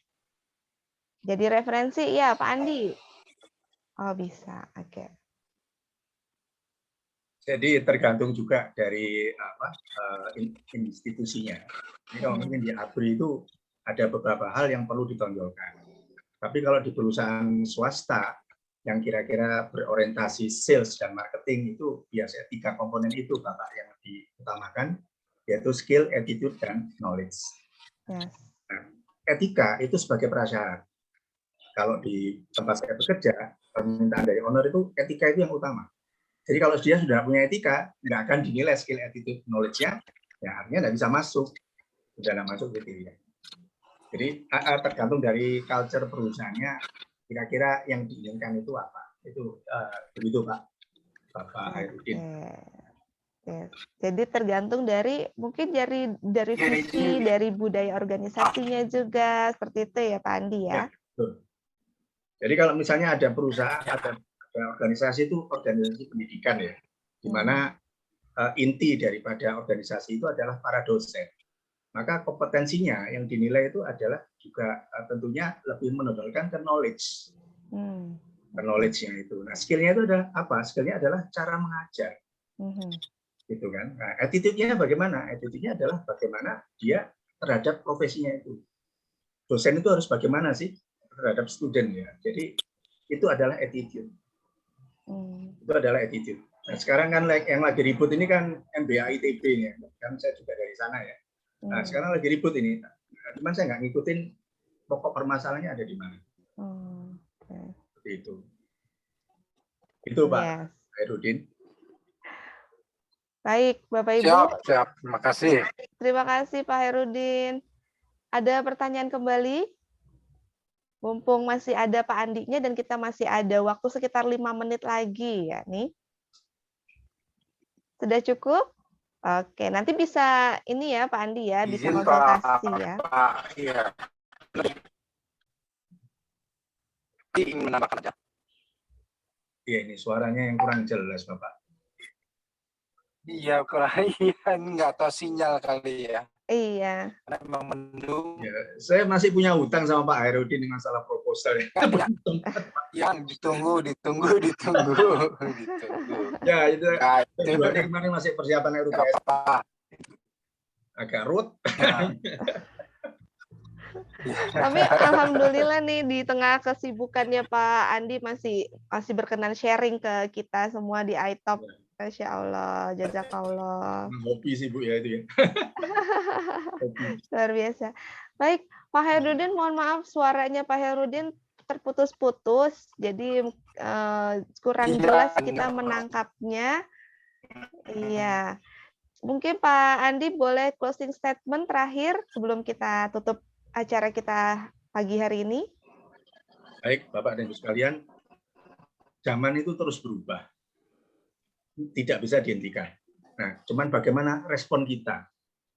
Respon kita terhadap perubahan itu. Itu yang paling penting, dan jangan lupa selamatkan generasi muda. Yang paling dekat adalah anak, mungkin cucu ya, itu tolong disiapkan fondasi respon terhadap kehidupan itu. Jangan sampai menyerah, dan tentunya juga kehidupan ini kan tidak hanya berakhir di dunia ini aja. Itulah yang harus kita persiapkan bagi yang sudah berumur oversecond itu harus dipersiapkan dan juga diteruskan ke anak-anak semangat menghadapi perubahan zaman yang semakin lama semakin cepat, memerlukan respon yang biasa. Banyak peristiwa yang kita hadapi, terutama anak-anak, itu yang harus kita antisipasi ya, respon kehidupan. Saya kira cukup. Terima kasih sekali kesempatan yang diberikan Bu Arum. Saya sangat senang sekali bisa mengasah kehidupan. Iya. Umur 60 itu nggak menyerah. Luar biasa. Yes. Menginspirasi dan terus kita upgrade diri, jangan pernah berhenti belajar juga ya Pak ya, dan terus mengikuti perkembangan teknologi yang ada, perkembangan zaman lah istilahnya.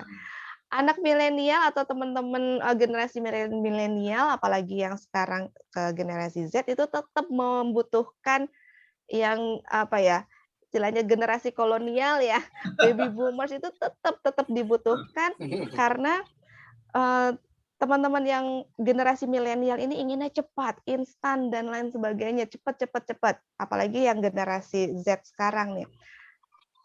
Generasi baby boomers atau orang tua kita tetap dibutuhkan untuk memberikan kebijaksanaan karena sudah banyak pengalaman sebelum-sebelumnya gitu. Dan Bapak Ibu yang generasi baby boomers pun untuk bisa tetap eksis di dunia saat ini, di revolusioner menuju 5.0 itu tetap juga membutuhkan generasi milenial. Seperti itu ya Pak Andi ya. Insya Allah. Jadi kolaborasi. Sekarang ini udah modelnya kolaborasi. Baik Bapak Ibu, terima kasih atas kehadiran Bapak Ibu semua. Nantikan terus kelas singkat dengan tema yang berbeda-beda dengan narasumber dari konsultan psikomedian lainnya. Yuk kita tutup kegiatan kita hari ini dengan hamdalah dan doa kafaratul majelis. Alhamdulillahirabbil alamin. Alhamdulillahirabbil alamin. Wa bihamdika asyhadu alla ilaha illa anta astaghfiruka wa atubu ilaik. Assalamualaikum warahmatullahi wabarakatuh. Selamat berakhir pekan dengan keluarga. Sehat-sehat, salam hangat untuk keluarga semua. Nanti recordingnya saya kirimkan ya, insya Allah. Ya, terima kasih. Izin saya end all semua.